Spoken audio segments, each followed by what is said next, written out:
Hello, everyone. This is World Combat Sports. As you all probably know, this weekend ended up being a firecracker. It was full of explosions on each side of the genre of combat sports when you're talking about boxing and mixed martial arts. Absolutely fire.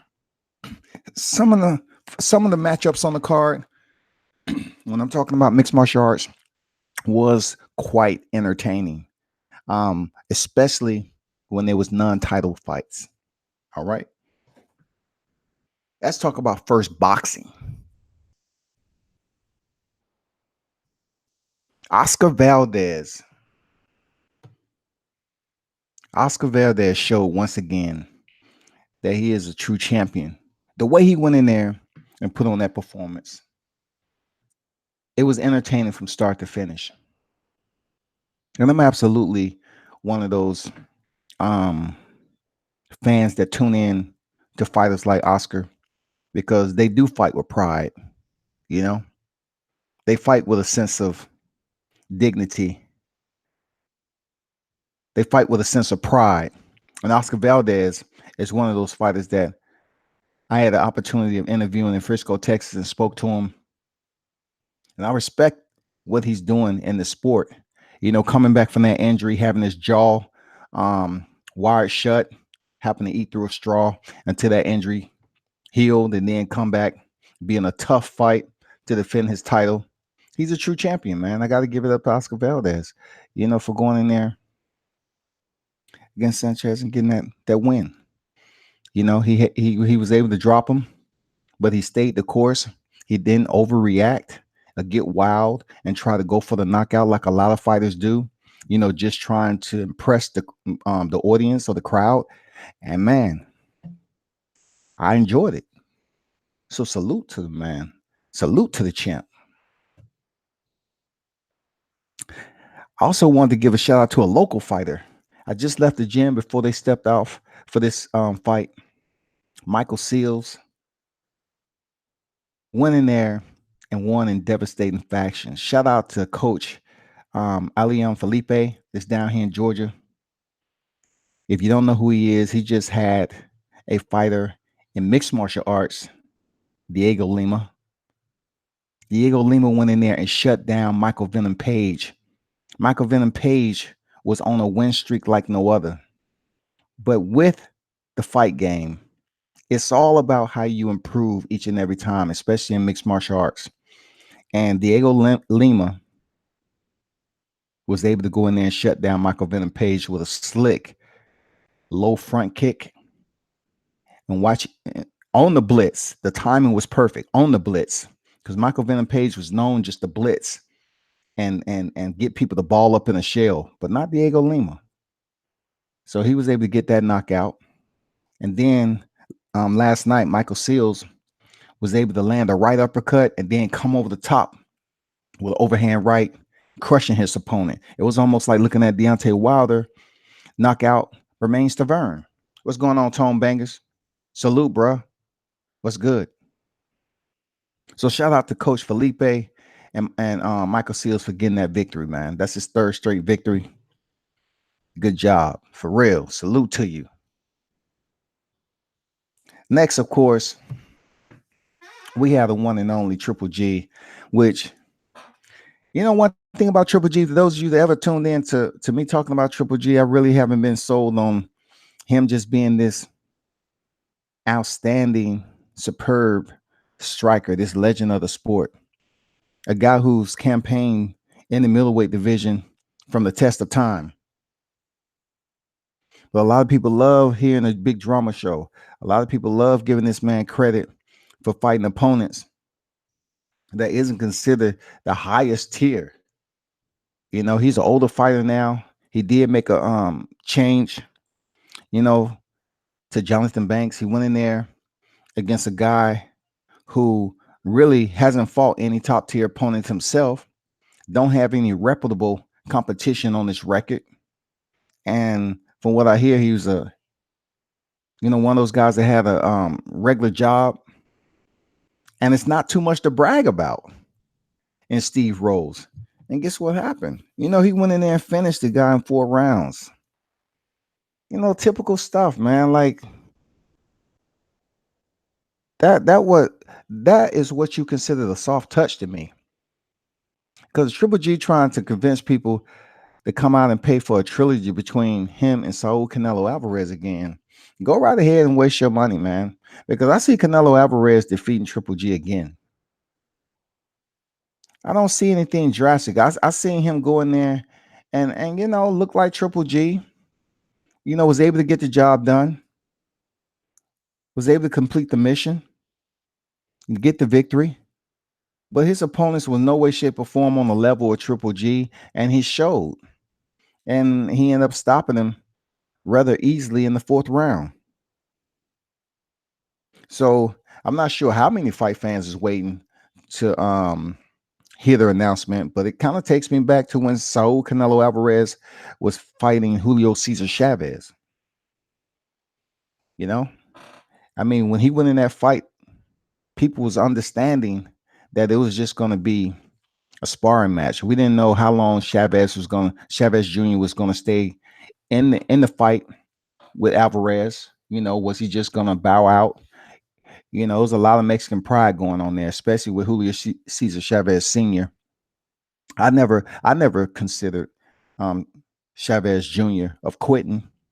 So he just took a pounding for 12 rounds.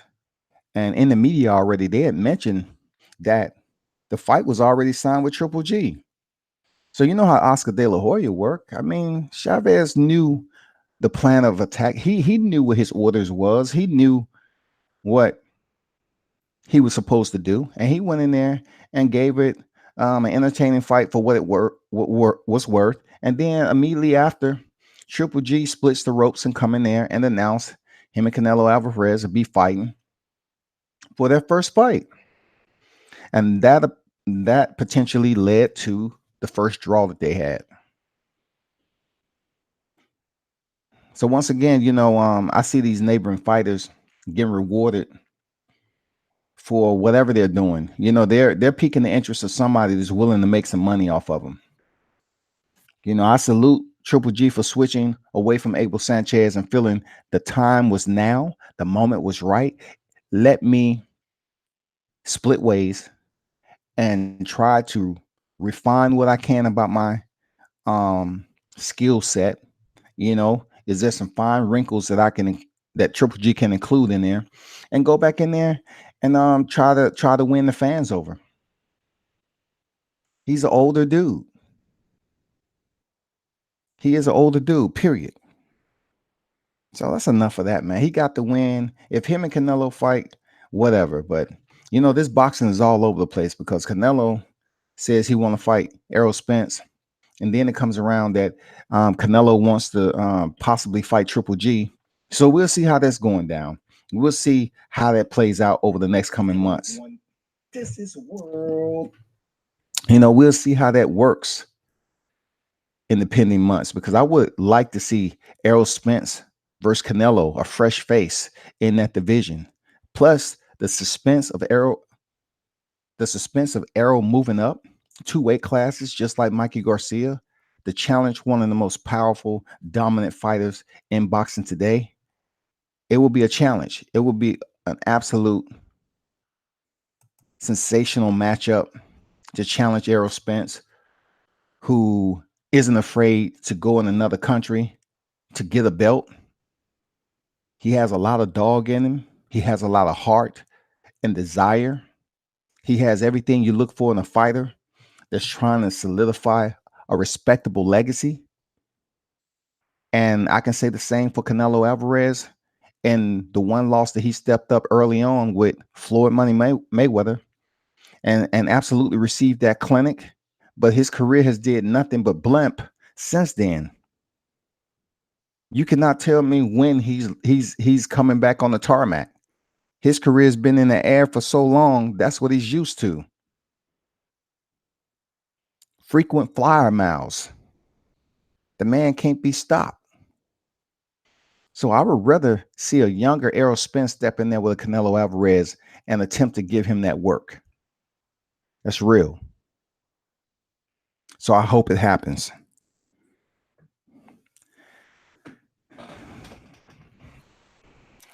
We'll see if anybody even takes consideration to see which one is priority, because Triple G versus Canelo Alvarez, both of those guys recently in the last year signed a new contract. And the fight fans are familiar with those two individuals. Okay, we got it. Fight fans are familiar, whatever. We seen two already.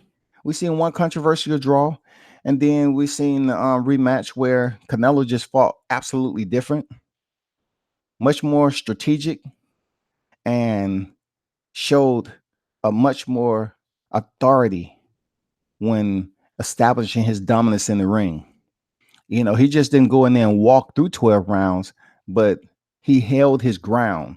He fought on his square. He stayed in the pocket a lot longer. He made the fight absolutely interesting to what the fight fans would like to see for Canelo Alvarez fighting style and Triple G's fighting style. So I will commend them for that. But as far as if I had to select my priority of fights to see first, I would rather see Errol Spence step in there since he's coming up from welterweight to middleweight. And then whatever happens, we'll see Canelo and Triple G.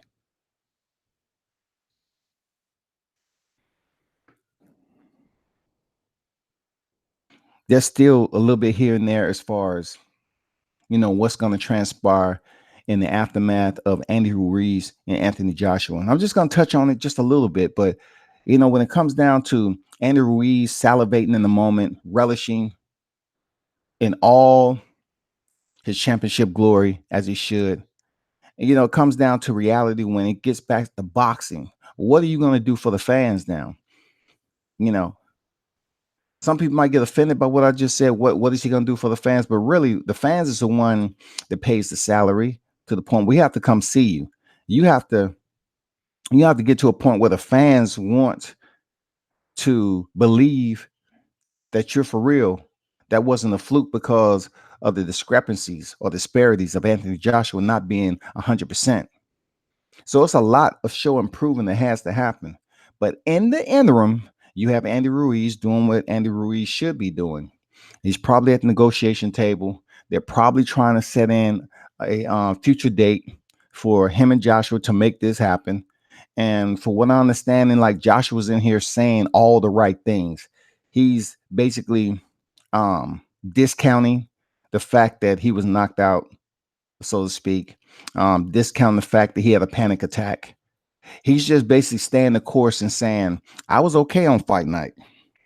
But, a lot of that is pretty much, I find a little bit disingenuous, because if you was okay on fight night, your trainer wouldn't have been massaging your neck and getting you right. Okay. So Andy Ruiz had his shining moment. He went in there and he was able to stop Anthony Joshua. And he has every right to relish in the moment. But what I'm saying is, there's too many variables that's being anchored now, especially in the media, is that, Anthony Joshua possibly being knocked out, mere week, or Andy Ruiz happened to fight Joshua, who's coming over here for the to the US for the first time. Things not being right. It's just so many intricacies that played a role in his performance being the way it is. I mean, what was really going on with Anthony Joshua leading up to that fight? Was it just nerves? Was he just one of those fighters that just couldn't handle the pressure of the payload that was placed on his shoulders by Eddie Hearns? We totally don't understand. We don't know. But if you're gonna deny that you had a panic attack, if you're gonna deny you was knocked out in training, well, what's with all the charades in the ring? It makes no sense to have all the charades in the ring and everything else that goes along with it. And knowing that the cameras are rolling to your every move, your every breath, your every gesturing, your eye blink, the camera's on you. And to not be that guy who's in the UK coming in with pyrotechnics, levitating stages, and everything else that you're used to coming in here to the US, you seem like the Anthony Joshua that was cool, you know, when you was walking to the ring and then before you split the ropes and took your place over there in the corner. So at the end of the day, I really hope boxing does it right. I really hope that if they're saying that Anthony Joshua is cleared to come back in November, December and fight Andy Ruiz, cool. Let's get this done because we want to see if Andy Ruiz is indeed legit. And the fight fans that support Anthony Joshua, they want to see if he's able to rebound and change up his fighting style to the point where it can absolutely benefit him to getting his belts back.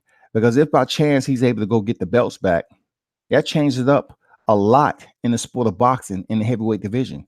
The heavyweight division is that division. You know, a lot of things surround or evolve around the movement of the heavyweight division, especially when it's hot. That's the top tier of the divisional rankings. That's the heaviest division. So to see this happen right now, you know, being that Deontay Wilder's over there with the WEC, and we was really hoping for a future unification bout, which was prolonged for its own devious reasons. You know, the antagonistic provocation that transferred between, you know, Hearns setting up a healthy deal with Team Bomb Squad. Now we get to see Joshua fight for his honor, for the UK honor. That's what Joshua's going to be doing. And it's his fight, in my opinion, you know, when it comes to World Combat Sports, it's his fight and his fight alone. He's going to have to go over there and prove that he can make whatever he has to do happen. Truly, I'm really not concerned about what he does. It just comes down to a point where is Andy Ruiz this guy who can make a run with those belts? Is Joshua able to return to the ring after all the hype, everything that he had, and now he's over there in NYC, you know, acting like it's nothing. Hey, you lose some, you win some. You know, everything was cool. Nothing was wrong with me. I was in perfect condition. This, that, and the other. If that's the case, and that's the attitude he's portraying, then if he comes back and Andy Ruiz defeat him again, it's going to be a while before anybody take him serious anymore. It's done. Now it's all about Andy Ruiz, who's with PBC, to potentially mesh together a fight date with the best heavyweight in the division. And that's the Bronze Bomber Deontay Wilder. So we'll see how that play out, people. You know, it'll be good for boxing in 2020 for that potentially to happen because next, you know, the Bronze Bomber has King Kong Ortiz.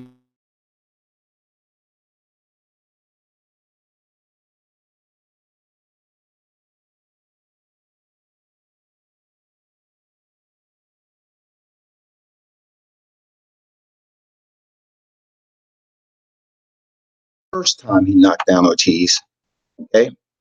You know, he had already dropped him in the 5th round, and he used his, you know, ring IQ. He used his patience.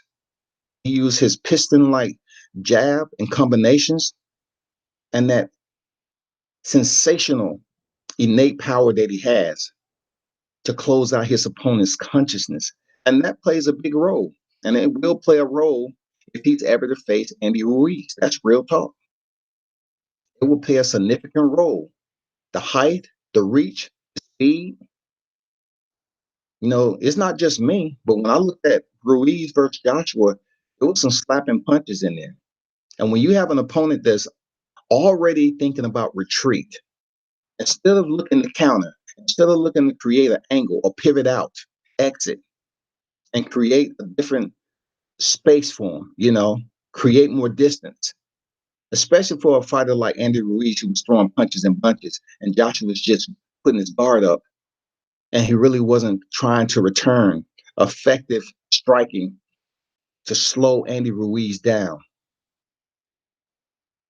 Deontay is not going to give him that ability to get comfortable like that. He's not going to go in there reckless against a power puncher a heavy hitter like the Bronze Bomber. But what he did do in Ruiz is take advantage of Joshua's retreat. That's simple. He took advantage of Joshua's retreat. Joshua looked terrible. And for all the people who, and all the sportscasters, choose to give Joshua this fundamentally sound. And then when it comes to saying, who's the best heavyweight in the business? Okay, guess what? When Joshua had the belts, they were saying Joshua was. Okay. Now that Joshua's been defeated, now they moved Tyson Fury, a guy who won the unified titles, one of the most boring championship fights that you will ever watch, when he defeated Vladimir Klitschko. Kudos to him picking up the belts. But then he never defended the title, period. So why people are up here calling Tyson Fury a legend? It's beneath me. It's on the sole of my shoe. Because now that Joshua's lost, now it's Tyson Fury. I think that's just a pusillanimous type response in a lot of ways, because no one wants to give the U.S. champ just due that he's been working hard for.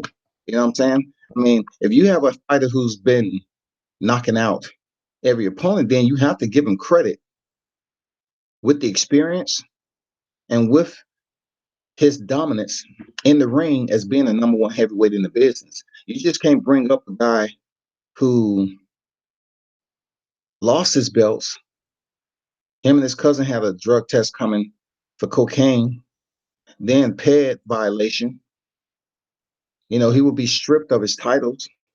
He didn't vacate them. So he only held the IBF title, 10 days? Before Charles Martin and Gaskov was scheduled to fight for it on the beginning of the year. I mean, that's something to be concerned about, right?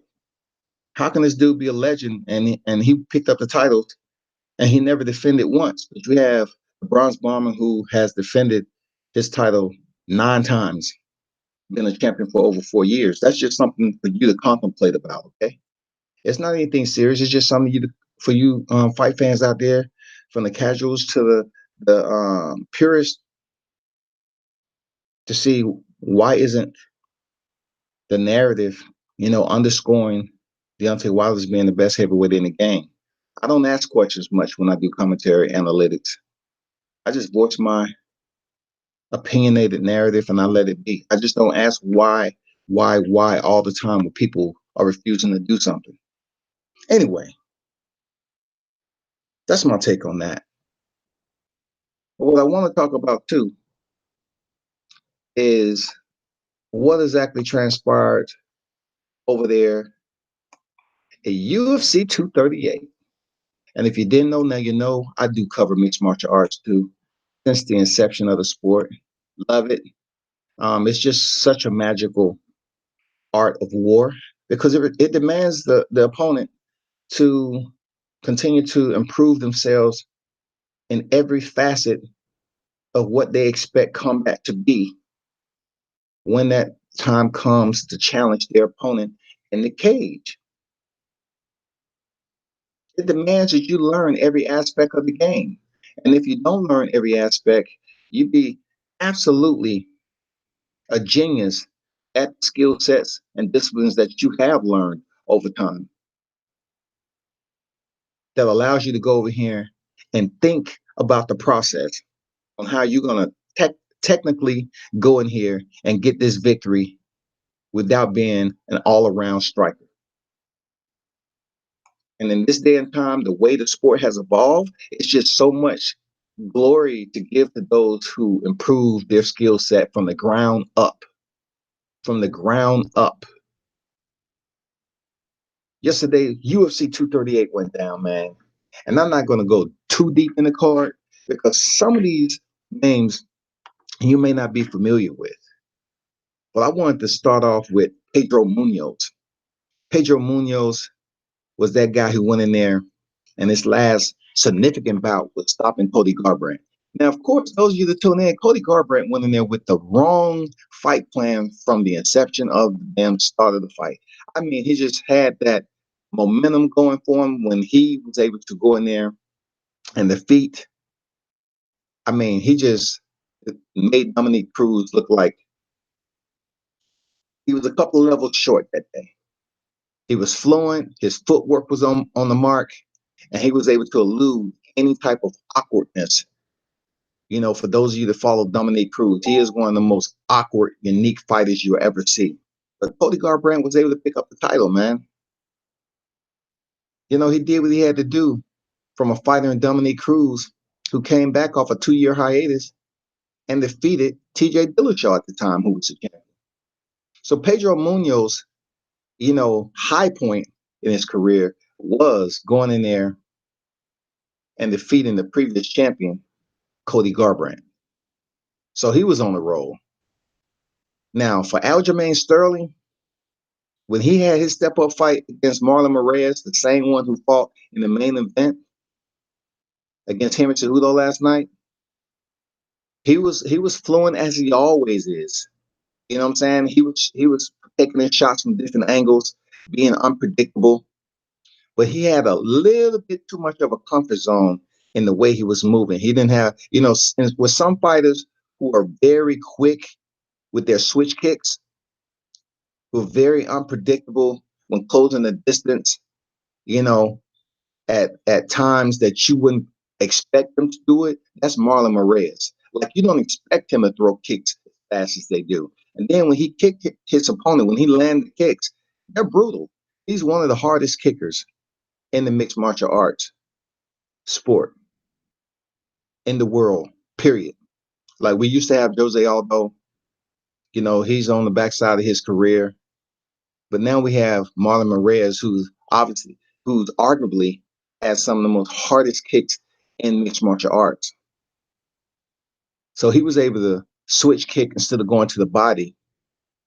He caught Aljamain Sterling, making him back up to his feet, because sometimes Jermaine Sterling, he will lean so far over and try to act like he's, you know, trying to pick his point of entry for his next strike. And Marlon Moraes said, okay, you want to fight short? You want to stay down that level? I'm going to kick you in the head. And he did. He kicked him in the head and he knocked him out stiff. He closed him out.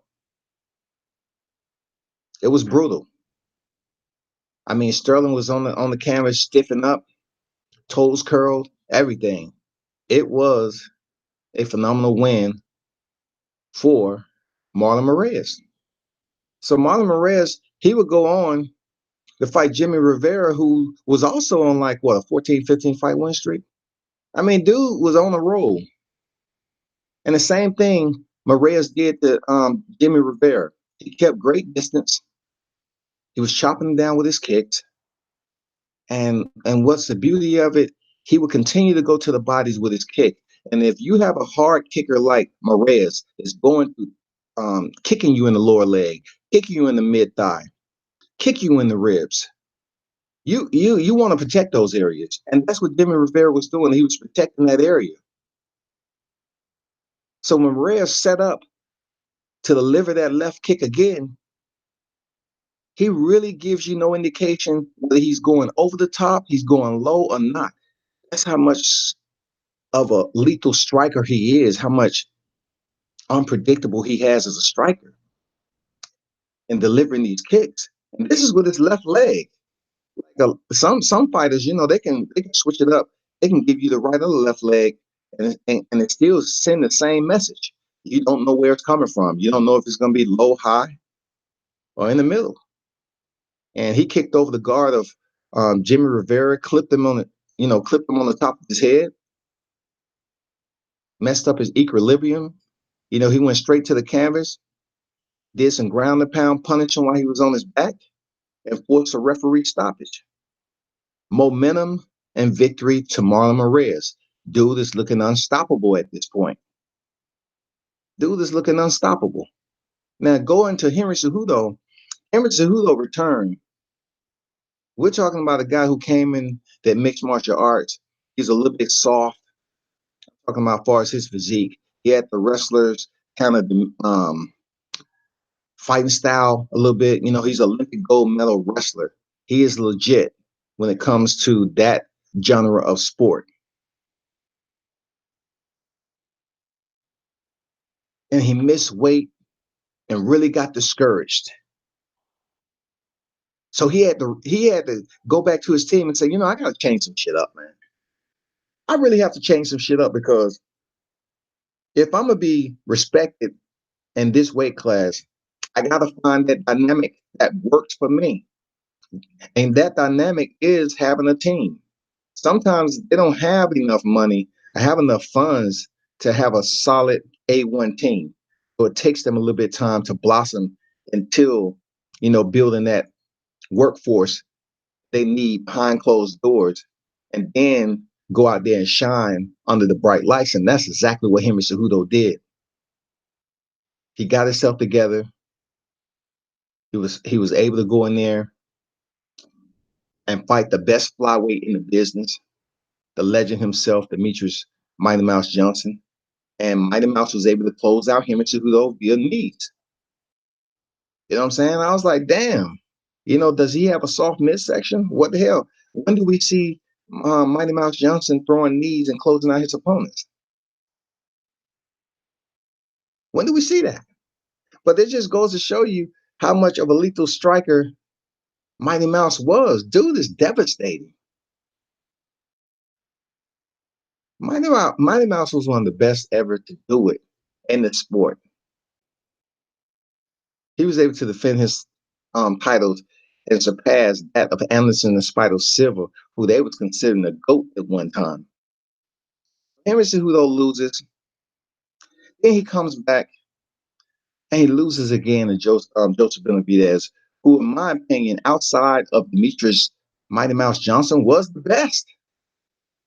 But he could not defeat the champion. He could not earn that belt.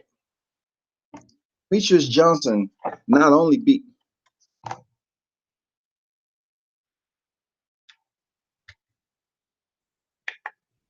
Demetrius Johnson not only defeated Joseph Benavidez once, but the second time he knocked him out. And at that point in time, Benavidez really has to go back to the drawing board and say, how long is it going to take me to get back in there to be able to be competitive against someone like Mighty Mouse? Because obviously something's not working out in Team Alpha Male over there. That's where he's been training at for quite some time with Uriah Favors and his team over there in Sacramento.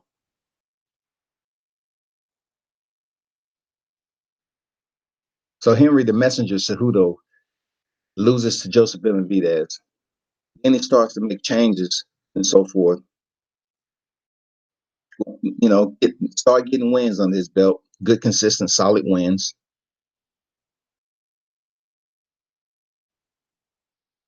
And things start to turn around for him.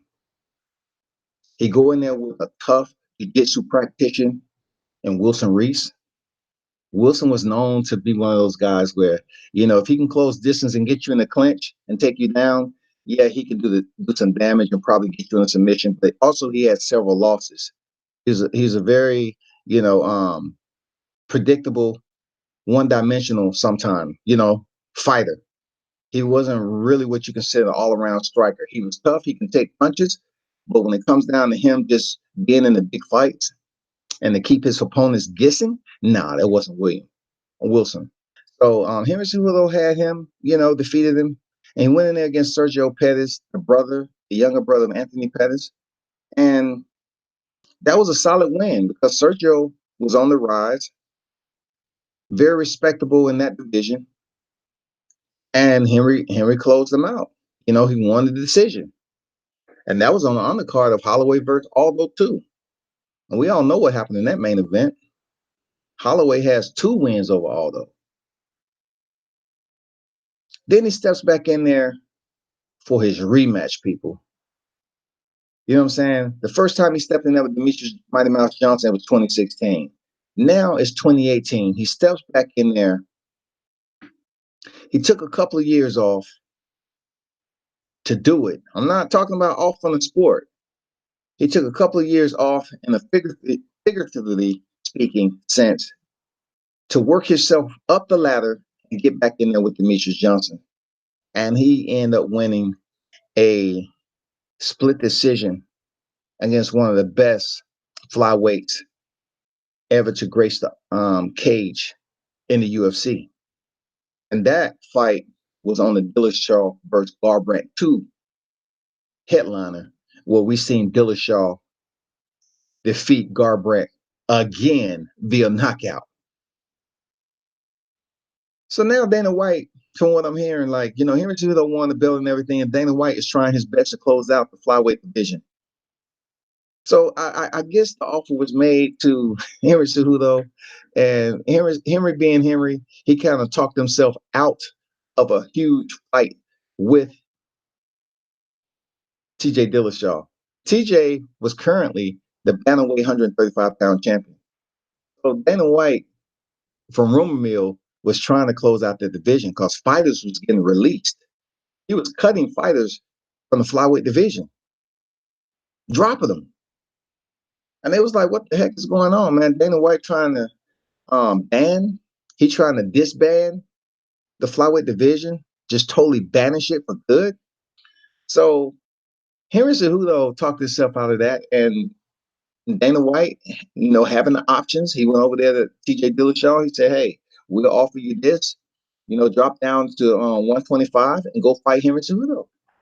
That's what we want you to do, homie. Go do it. So at the time, TJ Dillashaw seemed like that dude, always in shape,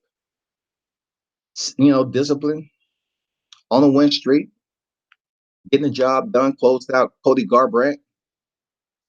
The momentum was in his and his alone, man. He was considered one of the best bantamweights in the UFC at the time. He was being considered one of the best pound-for-pound fighters in the sport. And he drops down there and gets shut down 32 seconds in round one, people. TJ Dillashaw, who isn't new to controversy in shocking moments like this, because when TJ Dillashaw initially joined and came up on the Ultimate Fighter, he was stopped by John Dobson. Then he had a couple of losses when he finally got his career on track. And then he had the controversy with leaving Team Alpha Male to go up to Team Elevation with Coach Dwayne Bang Ludwig, who used to be a fighter. You know what I'm saying? I mean, he's a controversial dude. And he went down there to fight Henry Cejudo and was stopped in the first round. Knockout. Blitz. Dominated. Any words you want to use, that's what happened. So now Henry Cejudo, man, he's absolutely on a high. You can't tell him anything. You can't tell him nothing. And of course, Dana White won the rematch. The rematch was said to possibly be a 135-pound division. And TJ Dillashaw ended up popping positive for performance-enhancing drugs. So he had to vacate the title.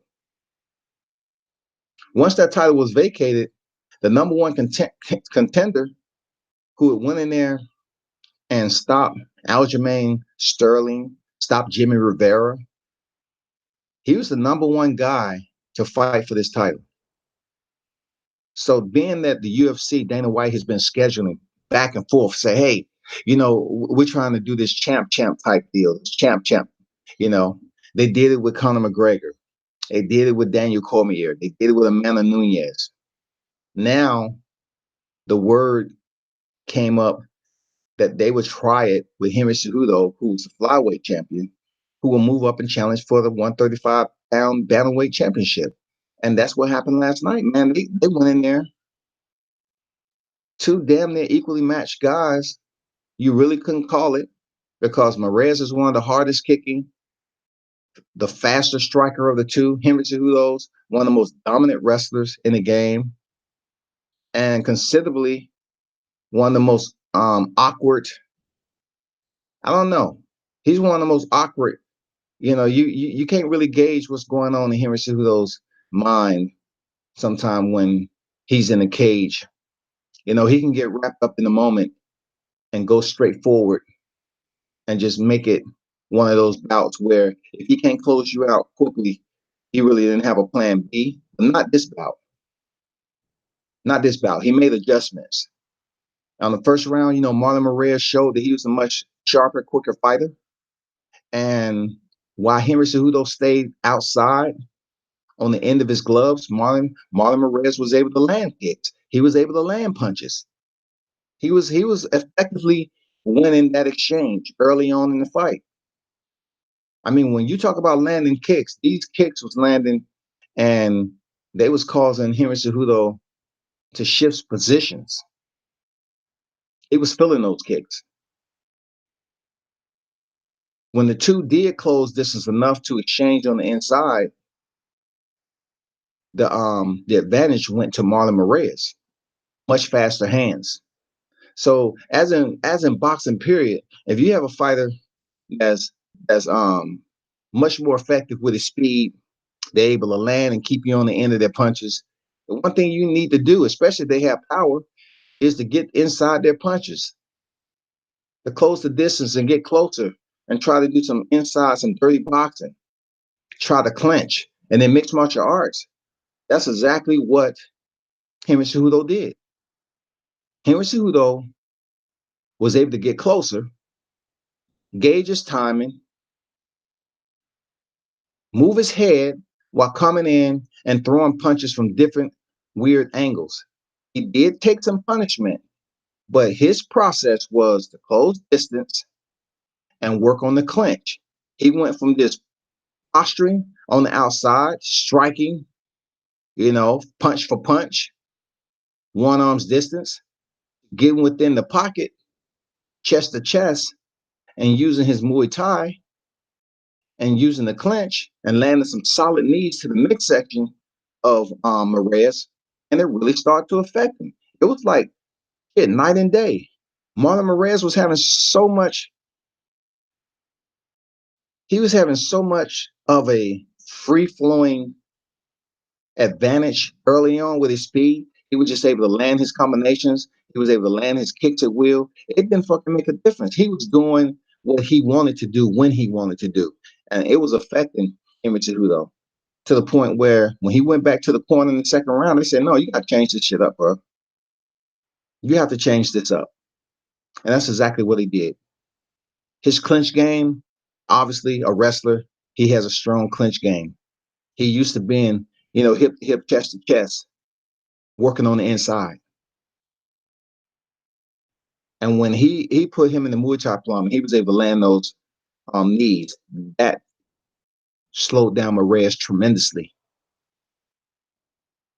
He would land a couple of knees and then exit with a couple of punches, whether it be uppercuts, hooks, hooks to the body, straight punches. He always cashed those checks when he finished his knees. He may land one or two knees, while Moraes is striking back.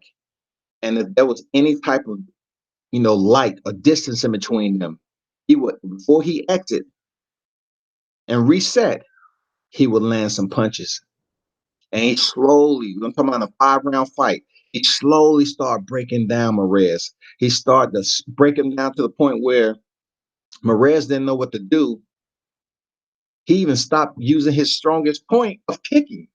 Like Henry Cejudo said, shit, you ain't kicking me anymore. Like, I wore you down that much. You're not gonna blast me with those low leg kicks, because Henry Cejudo even said he had to be brought to the post-fight conference in a wheelchair. It wasn't because of his injury that he had before he fought. It was because of the leg kicks. So he continued to punish Moraes, man. He switched up his dynamic. Wasn't too many kicks coming from Henry Cejudo, but his hands, he was letting his hands go, doing his dirty boxing, man. It got to a point where he would trade kicks, but not too many. But his main bread and butter was closing the distance to land effective striking to break Marlon Moraes down. And Marlon Moraes is like a brick house. Very short, compact fighter. Doesn't overcompensate on his strikes. To anybody outside of Henry Cejudo, he blasts. He defeats quite handedly.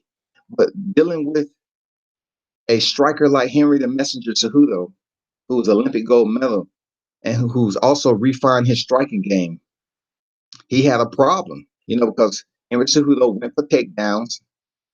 You know what I'm saying? He wasn't worried about going on the inside and Moraes taking him down. He was in tremendous shape, and he ended up getting the victory, man.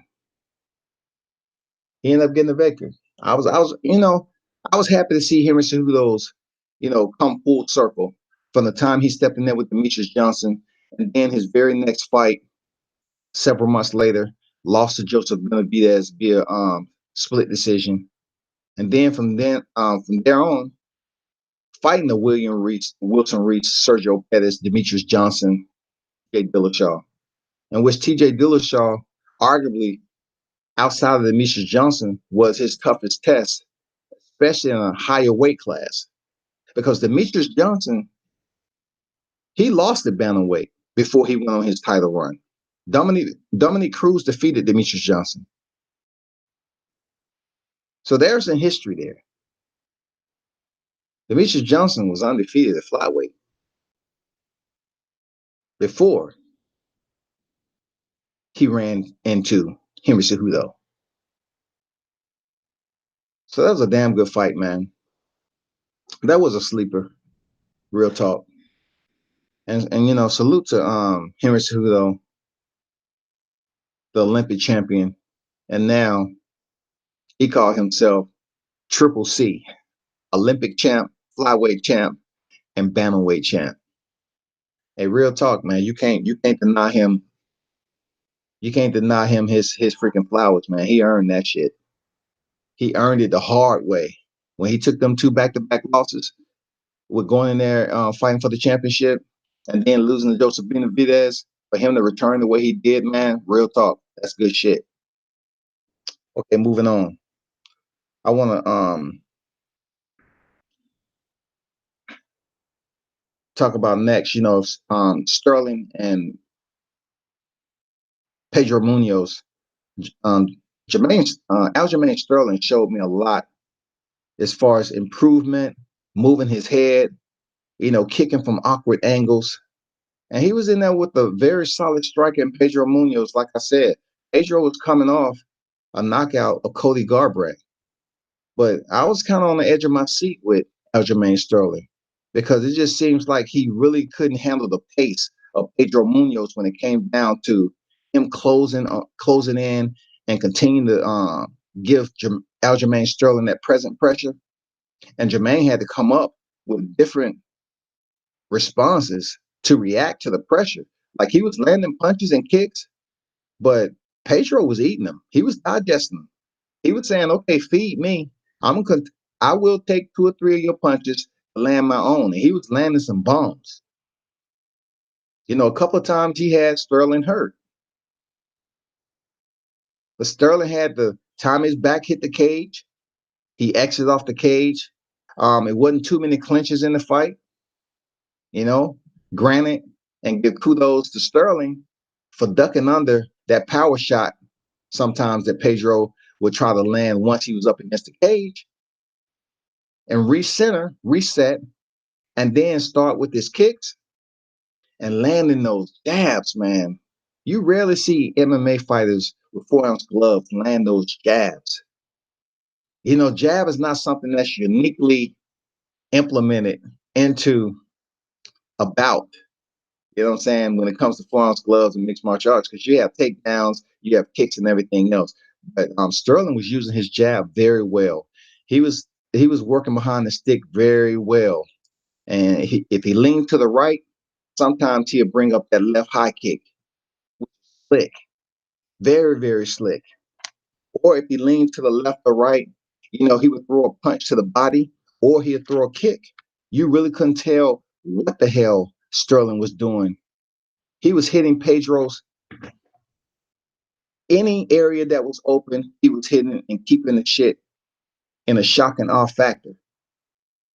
He would kick sometime or do the same mannerisms with his top, half. Like he'll move his head all the way to the left, and he'll probably throw the right to the body, or when he move his head laterally to the left, he would throw behind it, or he'd try to fake like he was going for a takedown, or He was doing step in elbows. Like that's something we really didn't see from Sterling a lot. His step in elbows, which was landing on Pedro. He fought a damn good, solid fight, man. Very smart. And he ended up winning. And post fight, he called out the winner of Henry Cejudo and Marlon Moraes. If you follow the sport, you know that, like I said earlier, Aljamain Sterling was kicked in the head and stopped when he fought Marlon Moraes. So I think the only bout that would be beneficial for him will to fight the loser, which was Marlon Moraes, to run that back, to redeem himself. At certain points with Pedro Munoz, the pressure seemed like it was getting to Aljamain Sterling, but he weathered it very, very well. Never was in that type of trouble that you said, you know what, he's about to get knocked out. No, he made his improvements, man. Give it up to Aljamain Sterling for doing the damn thing. Ooh. Moving on to Tatiana Suarez against Azarov. Azarov is the wife of Champ Amanda Nunes of Brazil. She's the bantamweight champion and the featherweight champion. That's Amanda Nunes. Girl, I believe. Okay, not wife. Her girl, Azarov, fought a rising star in Tatiana Suarez. Suarez is this well-respected, glorified wrestler, has the accolades, but on the rise up in her mixed martial arts career, they found out she had cancer. So she had to take time off, go over there, get that cancer treatment, go through the recovery phase. And it's really a special story behind that. How she was able to recover and get herself back in the shakeup to be a legitimate competitor in the UFC. She went to the Ultimate Fighter house. And then I believe after that, that's when she found out she had a lymph node. Her whole family is into wrestling. She has a younger brother and sister who are now currently wrestlers, from what I believe, in college. And her herself was on a wrestling team where it was only like 3 other females on the wrestling team. Now it's like 30, thanks to her and thanks to what she started. But she went in there against Ansarov, and I can understand how sometimes wrestlers who take you down, or jiu-jitsu practitioners, they take you down and they expect to have their way with you, right? Tatiana Suarez really wasn't easily having her way with Ansarov, even while Ansarov was on her back and working for half guard, working full guard, and just basically keeping Suarez close to her so she couldn't posture up and land strikes. The first round went by and the bell rung, and Suarez didn't seem too happy about not being able to either put Ansarov in a submission or land any significant damage to her. I mean, you got to look at it this way, man. Her girl's Amanda Nunes. Amanda Nunes can strike. She had to understand that she would be well prepared working off her back with a high-level wrestler as Suarez. The fight went on. She was able to get some takedowns and pretty much dominated the 3-round bonanza. And she was able to get a unanimous decision. Easy. But she has some work to do. She has some work to do, like I would say Henry Cejudo did. Henry Cejudo worked on his wrestling and his striking. Tatiana Suarez needs to work and improve her hands so she can become lethal with her hands, break her opponent down with strikes up top, and then set up the open door for the takedown. Set up the takedowns much more easier when her opponent starts to break down. With fatigue and everything else comes with taking damage from strikes. She needs to find her a boxing coach and really work on applying volume to her punches, not just throwing 2 punches that's not meant to do any damage and then go in for the single double leg and take your opponent to the back. That's old school type stuff. That's the Johnny Hendricks, of the day. Those are Matt Hugheses, even Tyron Woodley. These are fighters who had to improve and polish up their skill set coming in as wrestlers to work on their striking game. She needs to hire or implement more Muay Thai technique or kickboxing, whatever you want to say. She needs to work on her kicks. So once again, break down her opponent, and her takedowns will come much more effective. And once she has her opponent on her back, she's able to work her magic. Because it's just like jiu-jitsu practitioners. They come in here and they look to close distance, get in the clinch, head control, whatever, go for the throw or go for the takedown to what's comfortable to them. Once they get their opponent on their back, it's their world. And they believe that submission is soon to come very quickly. And sometimes it doesn't work out that way. Damian Maia, two-time world champion, Brazilian Jiu-Jitsu. He had to learn that. He was getting fighters on their back and not being able to advance the position. Like, he would get them on their back, and they've been working for him. They know how lethal his BJJ game is. He really wasn't able to do anything from there. Just lay and pray, as they call it. He just stall his opponent out, land some strikes periodically, and that was it. So that's what Suarez need to do. She need to hire a Muay Thai coach, kickboxer, boxing coach, and work on her stand-up game. Her wrestling isn't going anywhere. She's a high-level wrestler, but she needs to do something different if she wants to compete for the title. Because I'm going to tell you, for 5 rounds, when you get to the highest level in her weight class, you're not going to be able to just take your opponent down and try to work for mount. It's not that easy. It's not going to be easy to keep your opponents on their back. So shout out to, Tatiana Suarez for her win. Moving on to Tuivasa and Ivanov. Ivanov is we're talking about the big boys right now, and Tuivasa, he had his glory a little bit. Like, he's the dude that drinks out of the shoe. Like, they pour beer in a shoe and he drinks out of the shoe and everything. Okay, it's all fun, nasty tale, but that's what he does. Okay, he was in there with Ivanov, who was just as tough as he was. These two heavy-handed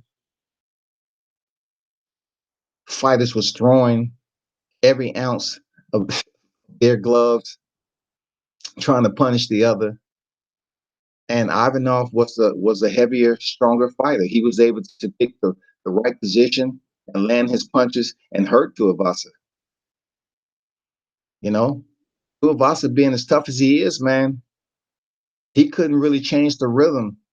You're talking about, once again, mixed martial arts. You're talking about the big boys, the heavyweight division. Neither of these fighters right now had a takedown game. They really was there just to throw strikes. Stylistically, they was matched up really good. Both of them was there to put their weight on the other, get up against the cage, do some dirty boxing, land some strikes to the body, go up top, try to go for the knockout. Just typical heavyweight type exchanges. And Tuivasa need to really learn how to switch up his game, man, and do something different. Because at one point, Tuivasa, Bam Bam, he was doing good shit. Like, he was on the rise. He was the next big name. And he's taking some losses now. So salute to Ivanov for pulling out the win. Now, Petrie, Yan, and Jimmy Rivera was the fight, one of the other fights I wanted to see, because Petrie is 13-1. And he's on a win streak.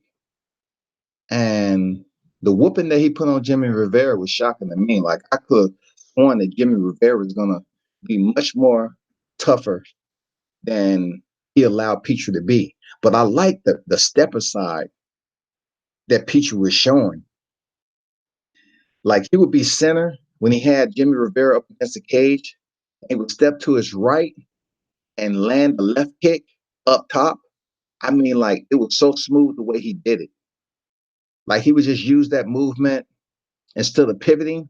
He'd just take a short step to the right or left and come behind it with a high kick or a kick to the body. And I'm surprised that Jimmy Rivera was able to eat him and have an entree of him, because he was feeding him shin bone and saliva, sweat. And he was doing it with his punches too. He'd step to the side, land a punch to the body.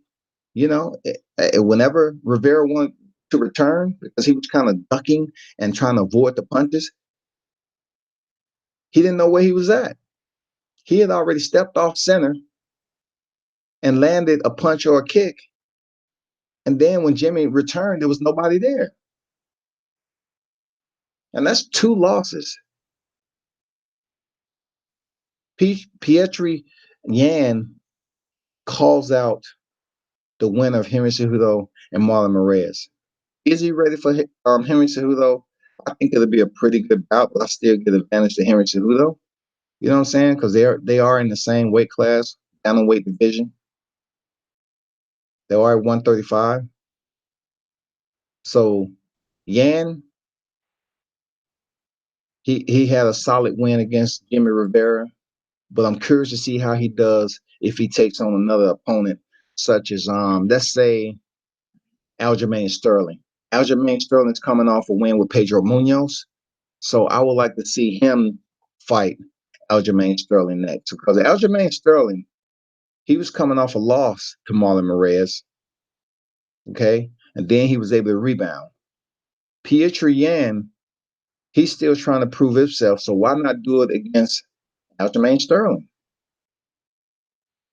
And then the winner of that is able to fight Henry Cejudo. Because right now, the power, the selling power, the negotiation power is Henry Cejudo in the bantamweight division and the flyweight division.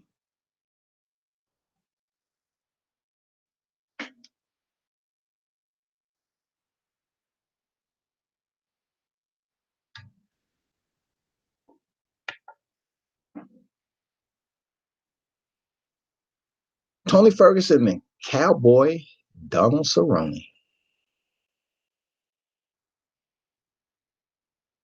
We was all looking forward to see Toney Ferguson step back in, because he has one of the longest, win streaks actively in the UFC. I know he had some time off, but he's on a 12-fight win streak.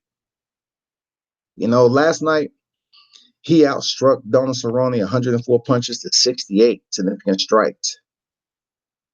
You know what I'm saying? A lot of his career wins, 21 of the 26 is by stoppage. I'm talking about a guy who is very eccentric in how he acts and socialize as a person, how he moves in life. It basically reflects and reciprocates over to his fighting style. That's Toney Ferguson. He has a respiratory system with 2 or 3, 4 backup lungs. Seriously, he never gets tired, and he's contending in the lightweight division, where Khabib the Nurmagomedov is the champion. Toney Ferguson is the interim champion. He is the truth. Recently, Toney Ferguson, it was a situation going on where his wife had to call law enforcement because of the way he was acting and so forth. Toney has taken some punishment, and for whatever that was going on in his life, I mean, that's the fight game in a sense. But once again, the commission cleared this man mere weeks after this it went down, and they cleared him to fight and return to the cage against Cowboy Cerrone, who was on a win streak, who, finally had a son, and he had the momentum. He's a veteran of the sport, and he was one of those fighters that truly didn't fight for a belt. He was just fighting for the glory of the sport to get a paycheck. But now, since his son was born and everything, he said it was time for him to try to make a title run. What was his career be if he fought all the fights he has in his legacy and never won a title. And unfortunately, after last night, it just seems like that's exactly what it's going to be with Cowboy. He's not going to be able to win a title, man, because he's beat himself up. He's been in so many tough fights, man, and he just isn't capable of rocking with a younger fighter like Toney Ferg, who doesn't get tired, keeps coming forward, doing some strange, just sick. Toney Ferguson, if eccentric is a middle name, then that's what it is. Toney Eccentric Ferguson. The way he goes about and delegate his striking authority is amazing. The way he can get in and use his elbow just like a jab is amazing. The way he's able to manipulate, closing the distance, set up his strikes without any effort. Absolutely beautiful, man. That's mixed martial arts. Beautiful as shit. Like to see how he manipulates the process of a high level opponent. He makes it seem so easy. And one of his underlining tools that's not even physically touching his opponent is his pressure. He never goes away. And Khabib Nurmagomedov is going to have to deal with it. But last night, man, he punished Donald Cerrone so much to the point, I believe I'm going to make the insinuation that Donald found out he couldn't win the fight. So one rule of thumb while you're in the cage is that when your eye swells up and you have a problem, like one thing they tell you, don't blow your nose. Because if you blow your nose, the air and everything from your eye, it'll send, air to the swelling of your eye and your eye closed shut. And once Donald Cerrone's eye was just absolutely obliterated, exactly what he did. He blew his nose and his eye swelled up. And when it started to swell up, Donald over there panicking, acting like he's panicking rather. Donald's been in the game long enough. He was trying to act like he could. He was trying to push the air back down. How can you push the air out of your eyes, the swelling of your eye, if you don't have any ice or anything? You don't have a compress. You don't have shit. So his eye swelled up so bad to the doctors had to come over there because, Cowboy Cerrone acted like he couldn't see, which he couldn't.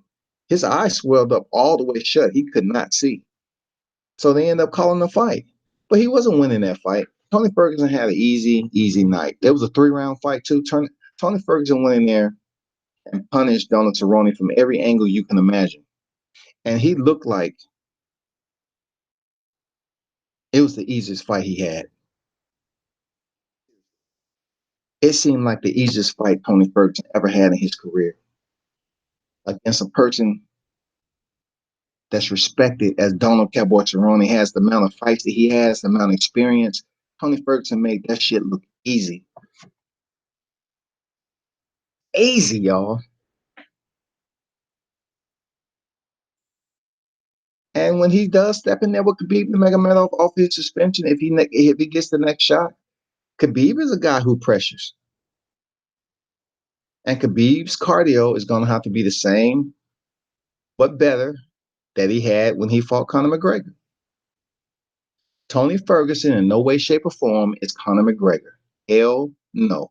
Like Toney Ferguson, he would take punishment, come forward and land some awkward, different angles from any angle that you wouldn't imagine. He would hit you with, whether it's kicks, elbows, punches, and it's no wind up. He shoot his shots, and it's really no predictability to it. It's really nothing that you can say, well, I knew that was coming. He's a bad dude, man. I just can't wait to see him step up and fight the champ, if that's the case, and can beat Nurmagomedov. So Toney Ferguson takes it via stoppage, Cowboy Donald Cerrone. Moving on, Valentina Shevshenko faced Jessica Ai. We all know for the World Flyweight Championship, this division just came into play. I'm glad they created another division on the women's um, side, because they initially brought Ronda Rousey in to kick off the 135-pound bantamweight division. That was it for a long time. And then as more and more women came through the Ultimate Fighter house, they was able to say, you know what, now there's much more of a collective set of high-level competition to be respected, because it wasn't a lot of women there initially that you could say that you respect. You know, the UFC just didn't want to put the women on the main card and they look like trash. They had to wait and build up. They just had to build up the women's divisions to the point where they can say, okay, let's create a strawweight division. Let's create a featherweight division for Christine Cyborg. And then finally they said, okay, let's create a flyweight division. And that involved Nico Montano, who was able to win the Ultimate Fighter. And it came up to her, defending her belt, right? And one of the most deadliest strikers, lethal strikers in the sport, Valentina Shevshenko, who fought the current bantamweight champion, Amanda Nunes, twice and couldn't beat her. She decided, shit, I'm dropping down here and scooping up this belt with Nico Montano. And on the day of, the fight week, the day before the actual fight, where they was having open workouts and talking to the fans, signing autographs. Nico Montano, when it got time for weigh-in day, she disappeared. She said something was wrong with her stomach and everything. She disappeared on Valentina Shevshenko. A lot of people were saying that she just didn't want to fight Shevchenko, and it was true. She left the building, and Dana White was upset, and he said, fuck that, ripping her the title. And he did. Shevchenko goes back in there, fight for the vacant, wins. Now she's, last night she fought a reputable opponent in Jessica Ai. Jessica's been in there with some of the best, even Ronda Rousey. Wasn't able to pull it off, of course. She's in there with an all-around Muay Thai assassin. She's in there with a mixed martial arts. I'm talking about a polymath for the sport. I'm talking about a woman.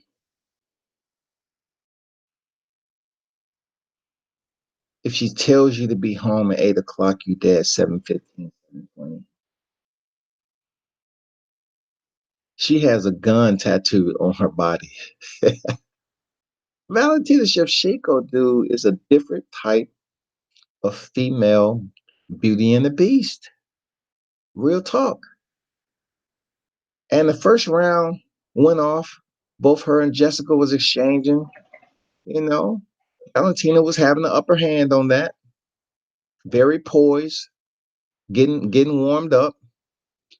And Jessica Ai ran into a Valentina Shevchenko setup. Very, very masterful. She was landing some low kicks. We're talking about Muay Thai champion who in her early days when she was competing, he defeated Joanna Jędrzejczyk, I believe, 3 times. So she is respected for her high level mastery in martial arts in that discipline. So when she decided to come over here to mixed martial arts, he had a little, run-ins with, running into fighters like Amanda Nunes that was able to keep it on the feet. And now striker, the much more rangier fighter. Because Valentina is short. Amanda is a little bit more taller. But in this particular case, she was landing kicks to the body to set up the head kick. And she caught Jessica Ai coming towards her, kind of, stalking, pressing. And she prepared for a kick to the body. And Valentina went over the top. The same thing I said happened to Jimmy Rivera. The same kick I said that happened with Aljamain Sterling. She went over the top and kicked Jessica Eye shin to forehead, and she was unconscious on the mat for at least 3, 4, 5 minutes. I mean, that's the most devastating kick that we've seen in the UFC. That's one of them, man. For real, that's one of the most devastating kicks. I know a lot of people are going to say Holly Holmes, Ronda Rousey. Holly Holmes, Ronda Rousey. I can understand why you're saying that. Like, when Holly Holmes' left high kick hit Ronda Rousey, she wasn't looking, and it was somewhat on the side of her head. Either way, Holly Holmes landed the kick. We're talking about a kickboxer. We're talking about an 17, 18-time boxing champion in Holly Holmes. Holly Holmes landed that kick very flush on Ronda Rousey. But something about Valentina Shevshenko was the fact that Jessica Eye was facing and had full visual on the shin of Valentina coming and hitting her and landing and impacting her forehead.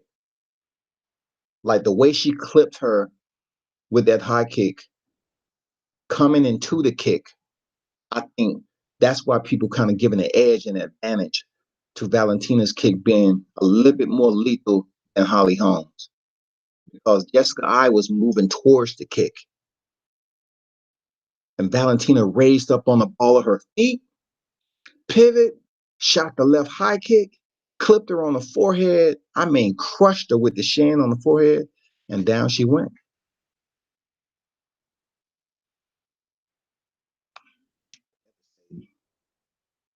Real talk. Salute to Valentina Shevchenko. I really hope she tried to either. I don't think she can make 115, but if she can go back up to challenge at 135, Amanda Nunes, she better be careful, because one thing I know, Amanda Nunes cannot make 125. So if she wants to go up and challenge for that bantamweight title for a trilogy, that would be great. I'll tune into it. Not too many women fights in mixed martial arts I'll tune into to say, man, that's going to be fire. But possibly, Valentina, Amanda Nunes, yeah, we can do that. Jessica Andrade, she's down there at the 115. She ain't moving up to challenge Valentina. She don't want that Valentina work. Jessica Andrade from Brazil, she don't want that Valentina work. Real. So the only shift as far as somebody else becoming champ will be Valentina if she was to move down to 115 or move back up to 135 to face Amanda Nunes. That's point blank, period. Ain't nothing else to talk about.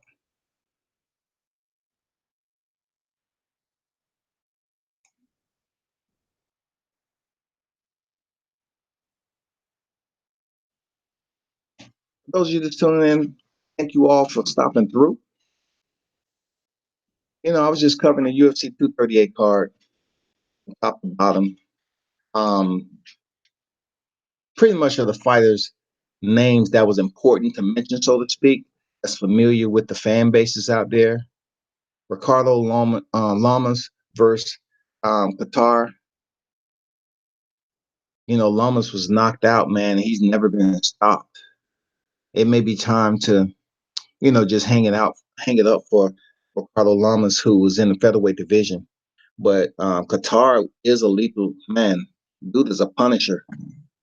Very consistent. Has power. And look for him to move up and fight better competition.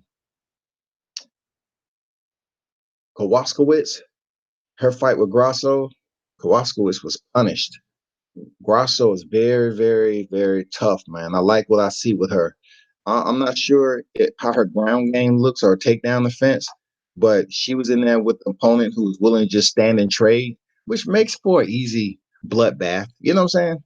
It makes for an easy bloodbath if you're looking at it.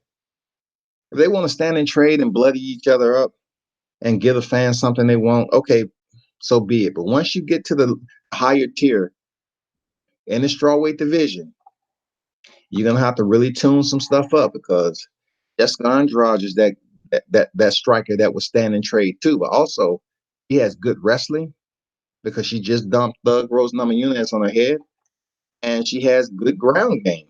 Her jiu-jitsu is respectable. So you have to tune that up, Grasso. Of course, Aljamain Sterling, man, salute to him getting the win over Pedro Munoz. Very, very dominant performance. Aljamain at times seemed like he was going to run out of gas, but he stayed the course. He kept his oxygen right. In a time of fear, I call it fury, when it was the most action, he was able to stay composed and land his shots and don't get carried away with trying to go mano a mano with Pedro Munoz, who is one of those fighters who would just sit up there and take 3 punches, give his 1 punch. Because the way Pedro Munoz thinks is that he can eat your punches because he ain't been stopped. He believes that he can eat punches just to give his, and you cannot handle it. But it didn't work out that way with Aljamain Sterling because he was able to move out the way and keep his distance good. Use the cage movement. So salute to Sterling. And Tatiana Suarez, like I mentioned before, she did what she had to do, bro. A wrestler, she needs to improve her all-around game. That lay on your opponent and look for the submission. It was quite boring in a lot of cases. And being that the women's division is still growing, you need to do more. We're working on your hands, your kicks, instead of just showing people that you can wrestle, you can take your opponent down and try to work some elbows and try to work from submissions. It's not going to work with everybody. A lot of people out here know how to work from the bottom. There's a lot of female fighters know how to work off the bottom. Put you in their guard, make it a boring fight, hold you down, prevent you from posturing up. That's what Ansaroff did. And then the Tuivasa and Ivanov, Ivanov won that. Really a notable name to talk about. He was able to beat a guy who's on a losing streak anyway. So, both fighters need to tune up and kind of employ a lot more wrinkles to the game. And Jimmy Rivera and Pietri, Yan, look for Yan to fight either Marlon Moraes or look for him to fight Aljamain Sterling. Yeah, bantamweight division is hot. Bantamweight division in mixed martial arts is hot right now. There's a lot of heat in that division. The bantamweight division is hot. And I think hearing Henry Cejudo say he wanted to move up, now that he's a bantamweight champion, hearing him say he want to move up to be the first 3-division champion to face possibly Max Holloway is crazy. So he's talking about moving up and trying to challenge for the featherweight belt. That's 145. That's sick. That's sick, y'all. If Henry Cejudo is able to be the Olympic champion, flyweight champion, bantamweight champion, then his next fight is to challenge what Max Holloway just failed to do. Max Holloway fought Dustin Poirier to be the title eliminator to face Khabib lightweight. Okay? He failed. Dustin Poirier looked every bit of 155, 160. You know what I'm saying? He just gave Max Holloway a thrashing, punished him, bloodied him up, really had his way with the smaller Max Holloway. Now, if Henry Cejudo is able to go up there and defeat Max Holloway and become a 3-division champ, that would solidify him as somewhat legendary status, man. That's real. That's real. So expect Pietri Yan to face Aljamain Sterling, or once Marlon Moraes heals or whatever, face Marlon Moraes for a title eliminator. Being that Henry Cejudo has 2 belts now, we'll see what Dana White and the matchmakers are talking about as far as getting his next opponent. I really hope they make that featherweight bout with Max Holloway. He would have did something Conor McGregor couldn't have done. He would have did what that obviously Danny Cormier can't do because he's fighting at light heavyweight and heavyweight. There's no way that Daniel Cormier can drop down and make middleweight. No way in hell that's possible. So, and basically, the only other person, if you're talking about the female side, I'm not even sure she can drop down and make 125 and be healthy. If Amanda Nunes, who is the current 135-pound champ and 145-pound, she drops down to 125, I think that would be detrimental on her health, just like it was for Chris Cyborg. So the only person out there possibly that's doing it the right way is Henry Cejudo. If he's able to move up to another weight class, it will be easier on him because he don't have to cut weight. We'll see. We'll see what the powers to be have to say. Of course, Toney Ferguson, man, salute to you. Good bout. Very, he has a lot of idiosyncrasies, but he's a powerhouse. Toney Ferguson is a threat to Khabib Nurmagomedov's title, and I do look forward to him stepping up and challenging for the lightweight title once Khabib suspension is expired, which is very soon. That is going to be a firestorm for 5 rounds. For 25 minutes, those two going at it, Toney Ferguson Khabib Nurmagomedov, will absolutely be one of the fight of the year. I expect it to be bloody. I expect both of them to exhaust every bit of their skill set. Speaking of Sambo, Khabib being a Sambo champion and basically enhancing his striking skill to a high level now, having a pretty decent cardio to Toney Ferguson the same way. But the only downfall I see with Toney Ferguson, he's willing to stand in the pocket and take a lot of punishment just to keep the pressure on you and fatigue you out. And that's where he gains the advantage. Like if he's planning on standing in front of Khabib, he's gonna take extremely amount of punishment. I mean, he's one of the unique players in the game, man, Toney Ferguson. Standing in the pocket the way he does, throwing elbows, that stepping in elbow he uses just like a two, or he even uses it as a jab sometimes. He won't even set it up with anything. He'll just step in with it and slice you with it. I mean, it's weird. The short kicks he gives you to the lower calf muscle and thigh, it's no wind up on that. That's just straight out the holster. Ow. And Shevchenko, shout out to whatever move she's going to make. I truly think the level of competition in her weight class, she's going to be champion for quite some time. And mark my word, when I tell you this, y'all, I believe Valentina Shevchenko will indeed break Ronda Rousey's 6th defense of her title. I said it. I believe Valentina Shevchenko will indeed surpass the standing record of Ronda Rousey's 6 defenses. What's going on, everybody that's tuned in? Drop your comments below if you watched the 238 fight card or whatever you have to say about the Triple G and Steve Rose dominating whatever you want to call it. It was an easy go in the park for Triple G. We know that. But that's my rundown of the UFC 238. I'm looking forward to seeing John Jones step back in there against Thiago Santos. Okay. John Jones right now is unstoppable. He defeated Alexander Gustafsson for a second time. He went in there against Anthony Smith, defeated him, and now he's set to face Thiago Santos. And he's going to give Thiago the work too. John Jones is arguably the best, the GOAT of Ultimate Fighting. He is.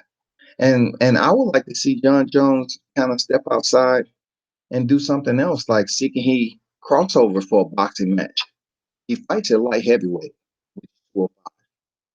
So if John Jones can step out and get a boxing bout with somebody just like Conor McGregor did. Conor McGregor went to the top of the food chain. I'm not sure light heavyweight who is out there that would be willing to link up equally to win the fans over to say, okay, I'm willing to pay for this fight. But I would like to see John Jones crossover and further expand his brand, his name as a fighter, and you know, touch gloves in the square, or even bare knuckles.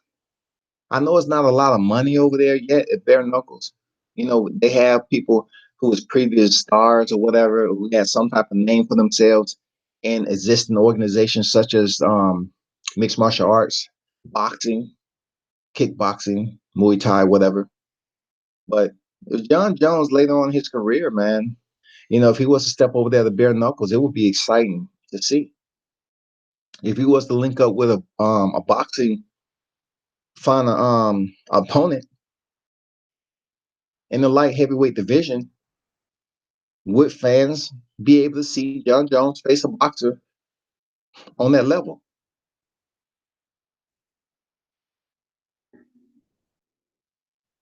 Real talk.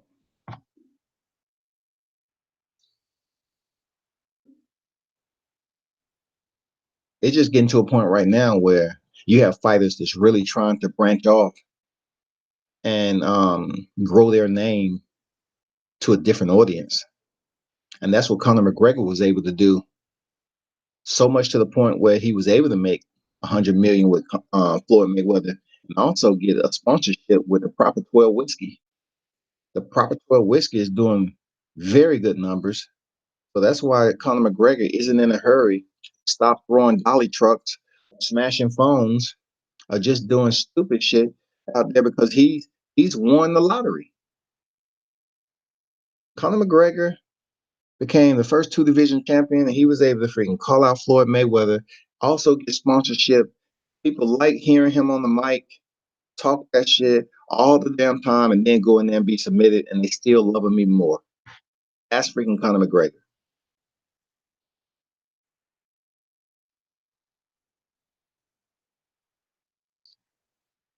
Ain't no other way to put it. He did it like nobody else. He would not go down as a legend. He would not go down as one of the greatest to do it unless you're going on popularity. But he did it. To close this out, I'm gonna switch. You know, the talking point from active fighters. You know what I'm saying? I'm talking about active fighters as far as those who are still familiar with the new school type of fan base. There was a fight that was basically inducted into the Hall of Fame, and that was Diego the Nightmare Sanchez against Clay the Carpenter Guida. And man, I'm talking about, I used to watch Diego Sanchez when he had hair, when his legendary fight, the way he went in there against, um, what was the guy's name that Diego fought? Parisian, Caro Parisian. You know, I believe it was one of his most notable fights when he had joined the UFC. And I guess Caro Parisian was moving up in the ranks. But Diego Sanchez has fought like Nick Diaz, John Alessio, as I just mentioned, Caro Parisian, Joe Big Daddy Riggs, Josh Koscheck, John Fitch. I mean, we're talking about the who's, Joe Daddy Stevenson, Clay Guida, BJ Penn. BJ Penn, you remember that? That high kick that BJ Penn gave Diego Sanchez and split him open in round 5. Crazy. Paulo Thiago, Martin Campen when he was coming up, Jake Ellenberg. You know, he had a brother that fought in there, but Jake Ellenberg, when he was on the rise, he had some momentum behind him. Gilbert Melendez, fighter out of the Diaz camp over in Stockton, California, been around for quite some time. Yeah, he defeated Gilbert Melendez, man. Extremely tough Mexican fighter, bro. You know, shout out to Gilbert over there with Jake Shields and the crew. Miles Jury, He he lost to Miles Jury, who career has just been in shambles. You know, he haven't really been able to get it on track, but that just goes to show you how mixed martial arts work, man. Ross Peterson, tough, tatted up Ross Peterson, man. Ricardo Lamas, who just lost last night. You know, Diego the Nightmare Sanchez lost to Ricardo Lamas. Jim Miller, the Miller brothers. He been in there with Joe Lozon. Alaquenta, who went in there last minute replacement for Khabib Nurmagomedov.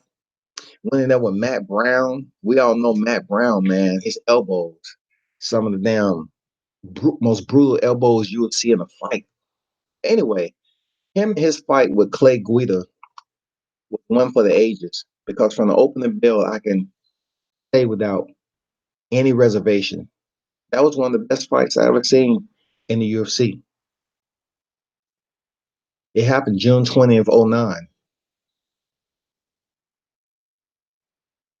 It was absolutely a back and forth exchange where the first round, Diego Sanchez was able to drop Clay Guida. You know, he was not only landing punches, but he dropped Clay Guida with almost the identical kick that Valentina Shevshenko landed on Jessica Eye. It was a left high kick straight to Clay Guida's forehead and knocked him down, and Guida got up. Guida stood up. He recovered enough to finish the round. And then came out in the second round, and he was able to goddamn get the momentum shift and start landing punches on Diego and taking him down. Because Clay Guida, he was all about the wrestling. He was all about grinding you on the cage. And that's what he did with Sanchez, man. He grinded him out, put him up against the cage, you know, went for the single double. Whatever he chose to do, Clay Guida is a nonstop type of fighter. You wind him up, let him go, that's what you get. Constant pressure from Clay Guida. And man, the third round was, you know, both fighters just threw caution to the wind. It was no fight plan in existence. It could have been, you know, yelled and screamed from the corner. None at all. They just was like, let them fight. You know what I'm saying? They experienced enough to know what the hell they doing. Let the motherfuckers throw punches. And that's what happened, man. Hey, Sanchez was throwing, Guida was throwing, both of them was landing on one another. And you know, I really put that fight above Robbie Lawler and Rory McDonald. For real, because it was such a high intensity, high energy exchange between them two. It was very, very fast paced. From two individuals that basically negated one person having the absolute advantage just from being able to take somebody down and lay on them. And no, this was determined above all else that they was going to try to knock one another out, knock each other out. And that's exactly what went down. They tried to knock one another out. And when it comes to one of the hardest, I mean, I'm not sure how he's going to be once his fight career is over, but you're talking about 4-ounce gloves, y'all. And I'm not sure how Clay Guida is going to be once he retires. But him and Diego Sanchez have taken an extremely amount of punishment for the entertainment value and respectability of the MMA purist that's out there. Because these are guys that's not just going out here just throwing punches and getting knocked out. Like Diego has had his shares of losses, right? But he is a legend. Diego Sanchez, at this point in time, man, he is considered a legend of mixed martial arts, for real. He just went in there as long as he's been in the sport and fought a younger fighter in Mickey Gall. Okay, Mickey Gall, I know you're probably thinking to the ones who saying, you know, what is God talking about? Why is he just rambling on about, you know, when it comes to this particular fight game of mixed martial arts? But, you know, Mickey Gall was the one that went in there against CM Punk, wasn't it? Was he the one to go in there? He went in there against Sage Northcutt.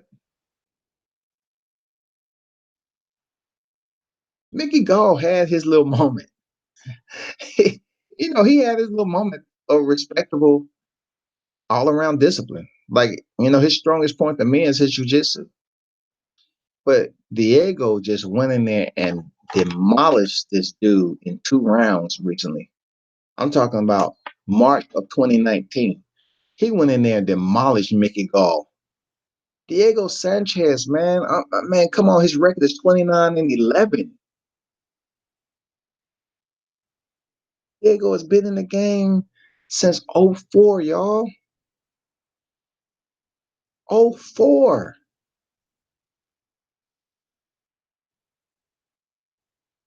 This man has been fighting for goddamn 15 years in the professional. I'm talking about in the UFC, he had his first fight in 04, bro. He's been taking punishment for 15 freaking years at the highest level, the highest pinnacle.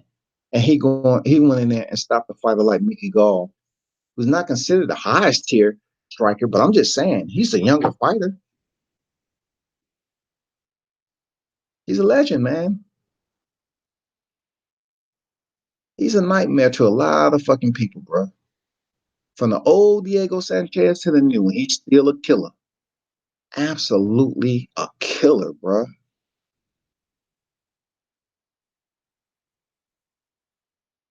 About boxing just as much of invigoration as I would with the MMA. You know what I'm saying? I thought boxing with the same energy. You're looking at Clay Guida. He's 35-18, y'all. 35-18. Clay Guida has been in the sport. I'm talking about professionally competing since 03. He's been in there since the test of time, too.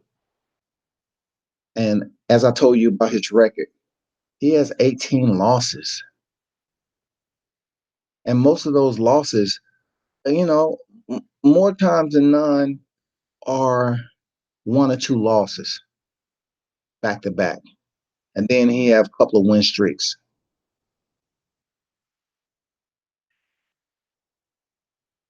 Let's talk about some of the people he's been in there with that you might know. Okay? I know some of them. I'm not, some that you might know. Of course, I say he went in there with Gilbert Melendez, but, he was in there with Josh Thompson, Dean Thomas, who's a well-respected coach now, Dean Thomas, Tyson Griffin back in the day, Roger Huerta, Mexican, Sammy Chavato, Mac Danzig. Who remember redhead Mac Danzig, man? He was on the go. You know what I'm saying? He was on the move at one point in time. Nate Diaz, the Stockton Slap, the brother of Nick Diaz, man. Of course, Diego Sanchez. He was in there with Kenny Florian, man. Clay Guida's been in there with Rafael Dos Anjos, one of the most respected fighters in the game, too, man, that's trying to get back to the top. Takanori Gomi, Japanese sensation. He subbed him. He subbed Takanori Gomi in 2 rounds. Anthony Pettis defeated Anthony Pettis, man. Benson Henderson and Gray Maynard. Look, this is Hall of Fame type stuff right here. Hatsu Hayoki. Chad Mendez, Minnie Mendez, as Conor McGregor calls him.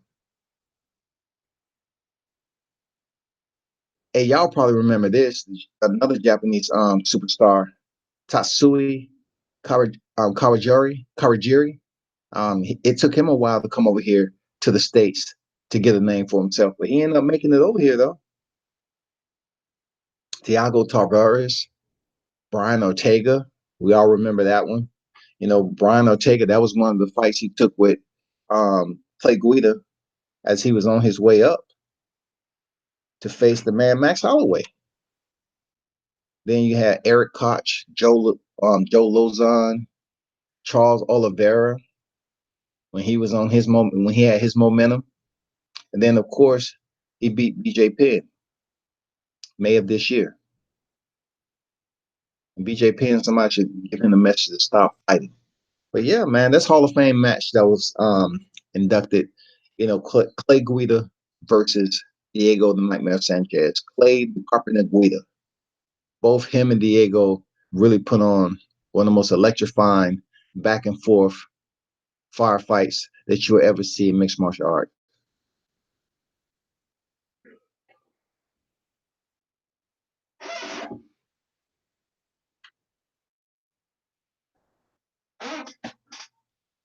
So that's my breakdown, man.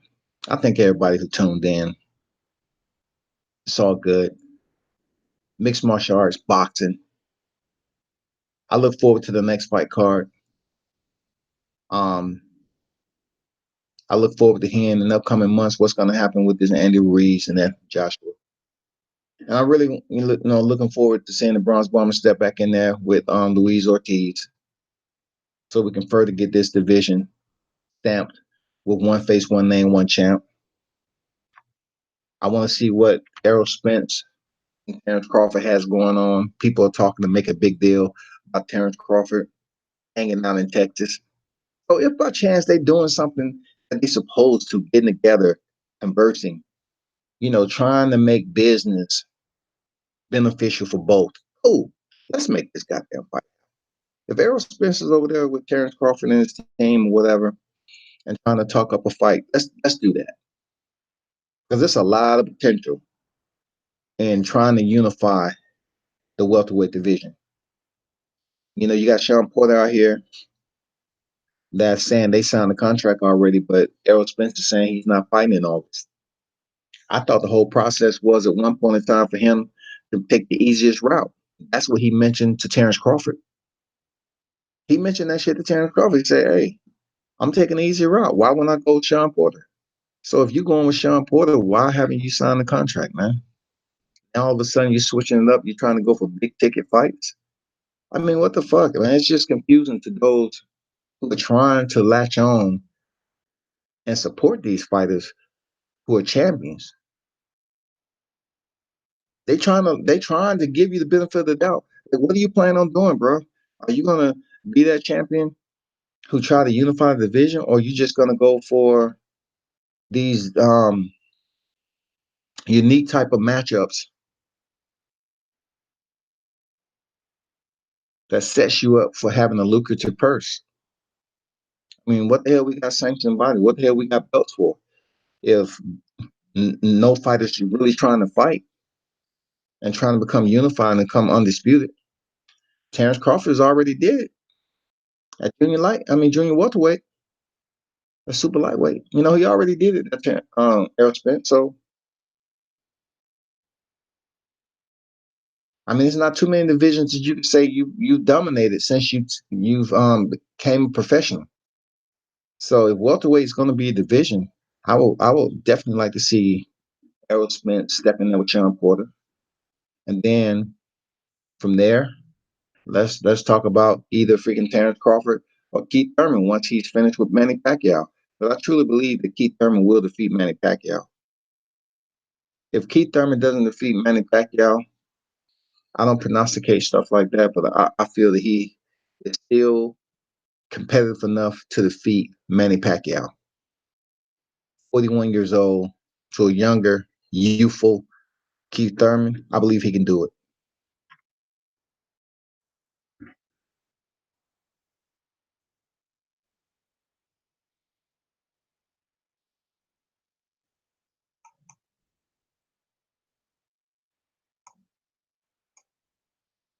That's all I got today.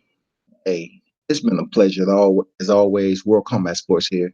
Be sure to follow me on all social media, Facebook, IG, Twitter, and also YouTube.